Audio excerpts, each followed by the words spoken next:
Federação de Remo de São Paulo está lançando uma campanha para a recuperação do Rio de Janeiro. Estamos aqui com o Orlando Rosso, veterano remador.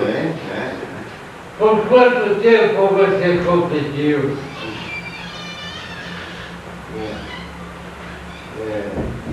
Doente, 4 anos.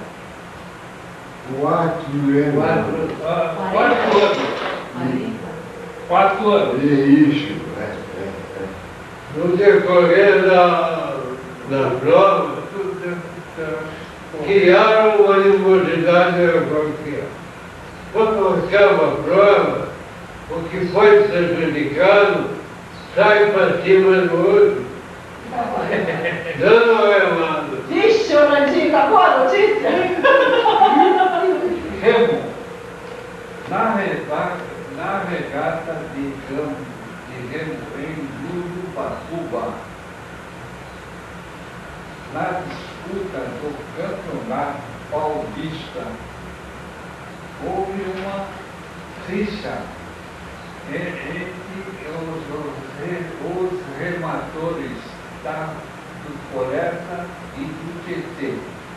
O Tifão, Corinthians ganha de 5-0 do São Paulo. Só não ganhou de 6-0 porque a bola furou o chute de André Santos na cobrança de pênalti. Voleibol. A crise chegou ao esporte também. No jogo de vôlei de Pinheiros e Paulistano, as jogadoras abandonaram a quadra porque a bola era de meia. Lamentável. 12 horas. Agora, notícias do esporte.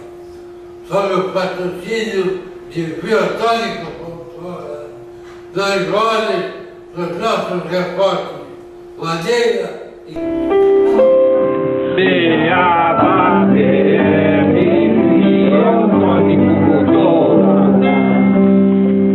Acho que aí foi. Foi, mas vamos gravar mais uma. Essa, segura ela, tá? Atenção.